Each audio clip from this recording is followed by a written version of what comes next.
In today's video, I'm going to tell you about the top weird psychological tricks that will boost your focus by at least 124%. I know that this sounds a little bit overhyped, but bear with me, I'm going to show you some really cool stuff. The first thing is what I call creating a sonic tunnel.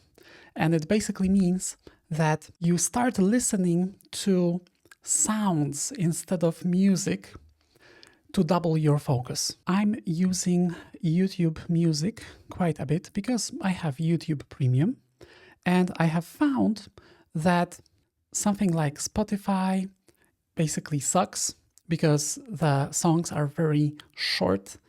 But here I have managed to create a really powerful way to focus. I created my own playlist here, Pure Focus, with over 285 hours of tracks. You can see here that we have these really long tracks that will boost your focus quite significantly. According to research, listening to isochronic tones with brown noise can actually grow the white matter in your brain. So this is pretty cool. The other thing that you could use here would be Brain FM. But this thing is paid, but it's also really great. I think it's something like $60 or $50 per year. They also have really great tracks. The other one is called Endel, Focus, Relax and Sleep. So this is based on AI, of course, and it's also a really cool app where they create these soundscapes that you can use to boost your productivity. You need to use some decent earphones or headphones. I'm using something like this here. They are really doing the job, you know. So just keep that in mind. So that's like the first thing. The next thing is what I call digital disappearance.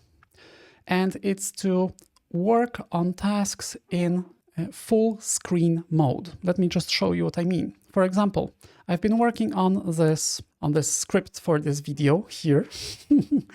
And I'm not going to read it to you because I'm just going to freestyle through it.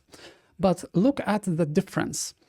Look at the difference it makes when we have the full screen mode. This is absolutely fantastic for me. I even have these different modes: midnight, dark. So of course, this works mostly on a Mac, but I think it also works pretty well on Windows. The thing is that you just click here on this thing right here, and you instantly go into this full screen mode. Plus, I have all of these apps here, and most people on the Mac just keep these apps here all the time, that keep the dock locked basically. But I don't think that from a neurological point of view, this is a great idea. Actually, it's much better to just keep it hidden. And then if you just go down here, you can see the apps that you want to use. But now I have a really free way to operate here. And then what I also found is that on Edge, I'm using Microsoft Edge for some reason, there is this really cool split screen function. So I just click here, and then let's say that I just want this new tab here for demonstration purposes. And now I'm still in the full screen, but I have the both of these tabs open at the same time, which is absolutely fantastic. So this is another great thing that you can use to boost your focus. And then you have just these three dots over here.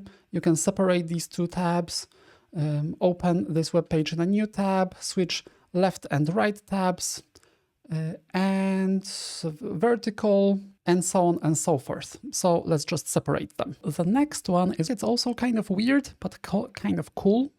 And it's that when you are using something like Microsoft Teams or Slack or Google Chat, you have these presence options over here. You can say that you are available, busy, do not disturb. Most people, normal people, when they want to really deeply focus on something, they use do not disturb. But I would suggest that you should just completely quit these things because they are an enormous source of distraction. Even if you just go into do not disturb, there is still this mental residue of all of the stuff that is coming in while you are in do not disturb. So it's like having another tab in your mind open just to, keep tabs on what's going on in your messaging app. Another great thing is to just communicate this to your team. You can say that, dear team, I'm going to deeply work on my tasks right now, so I'm not going to be available. If there's anything coming up really important, then just call me. The next thing, which is really fast, really simple, it's called, what I call it is the momentum bridge. And it's that there is this weird psychological tendency for us to start procrastinating on the next task after we have finished our current task. For example, you have a 90-minute working session. You completed your task in 60 minutes. Now you have 30 minutes left. What are you going to do? Are you going to immediately start on your new task? Probably not. You will start procrastinating, and to overcome that is to make the last step of your current task the next step of your next task. And then there is this Zeigarnik effect, which says that once you open this kind of mental loop, you will be much more likely to finish that next task. And the thing is that you don't have to complete it fully. You just need to get started on it. So then the mental loop is already open and you can continue with your next task during the next session, but it's not like you haven't even started.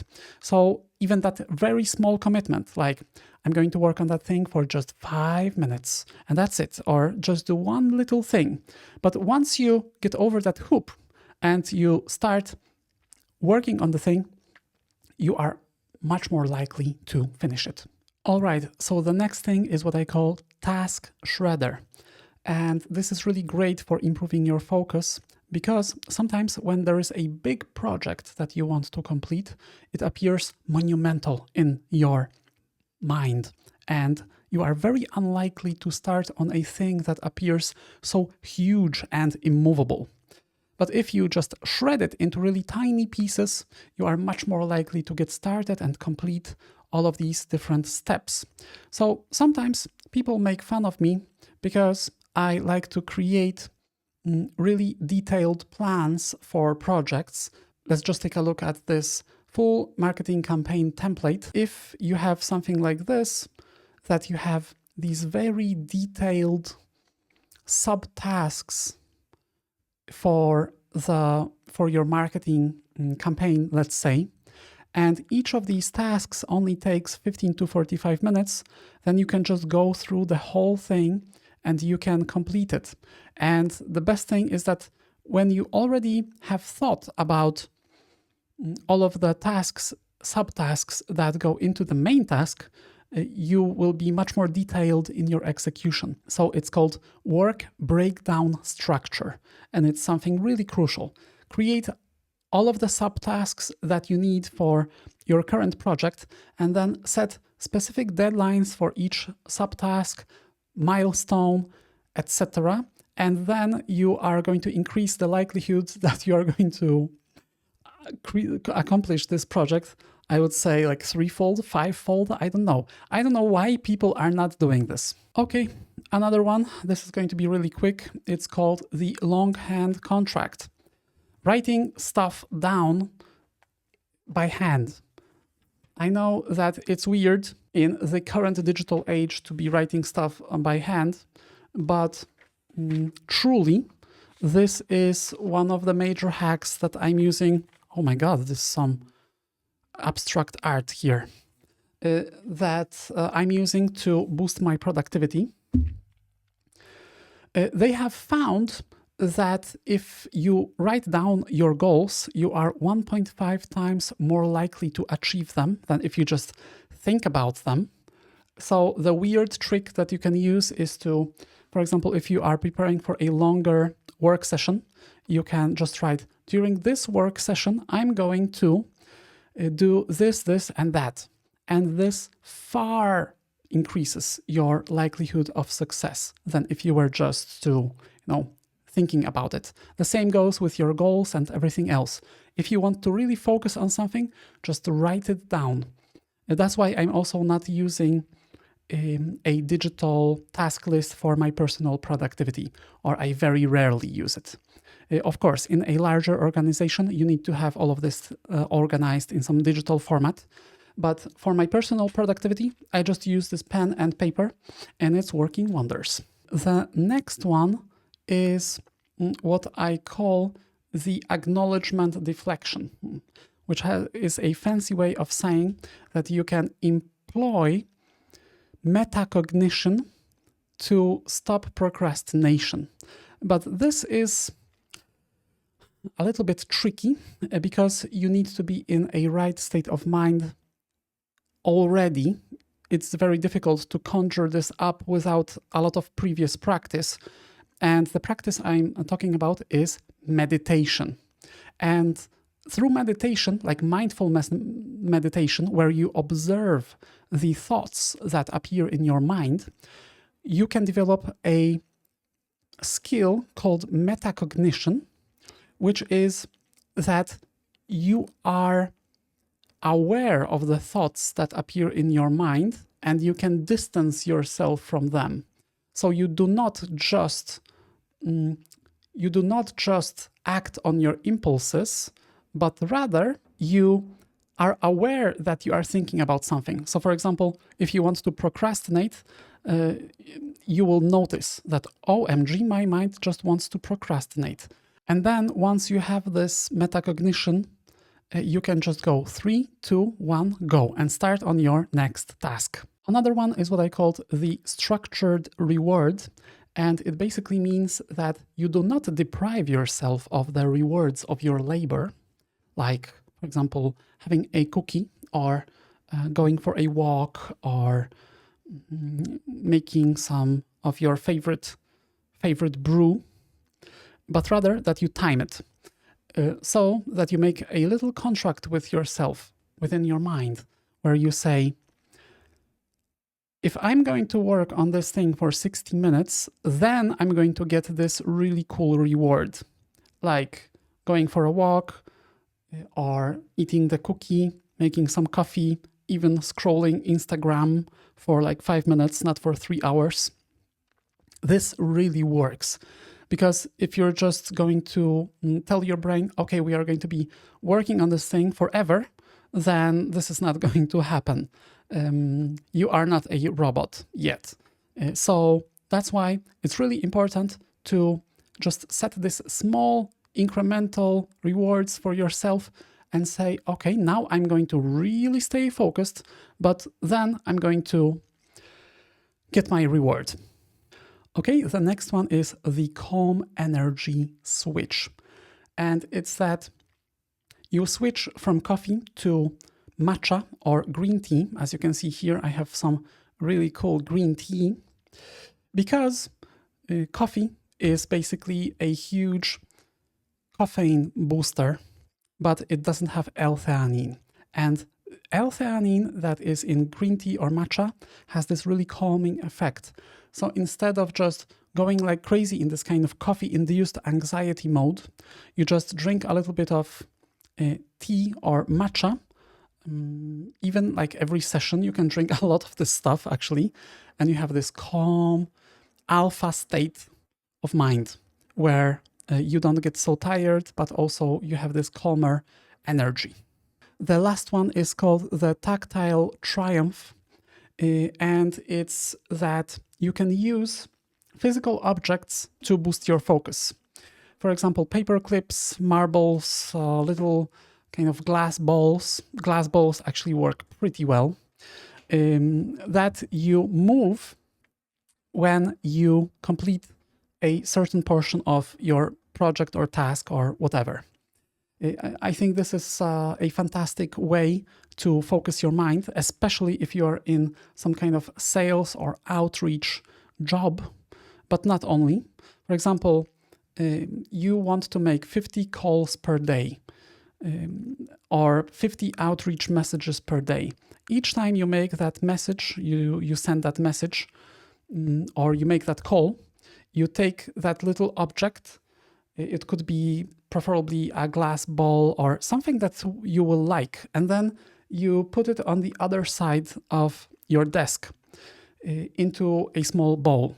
And then your goal is to just put all of the balls from one place to the other place. It sounds weird, but it actually works wonders.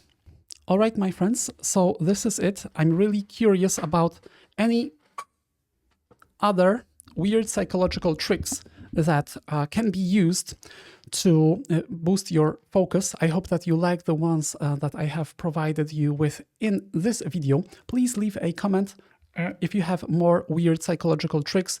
Like this video, subscribe to my channel, and if you want to check the setup that I have here, that is really great for creating YouTube videos, and it's also really ergonomic, then make sure to check out this video over here. And I'm going to see you in the next one.